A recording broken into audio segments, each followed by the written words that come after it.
conversation yookiin waliin dubbii yeroo jalqabaatiif nama tokko wajjin yeroo wal argitu afaan ingiliffaan akka jettee waliin dubbii gochuu ni dandeessa.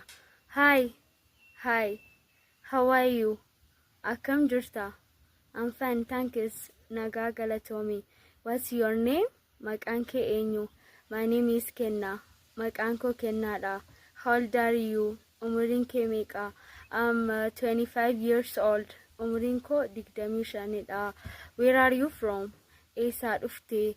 I'm from Ethiopia. Ethiopia irraan dhufe. Where do you live? Eessa jiraata? I live in Addis Ababa. Addis Ababaan jiraadha. What do you do? Maal hojjetta? I'm student. Ani barataadha. Can you help me please?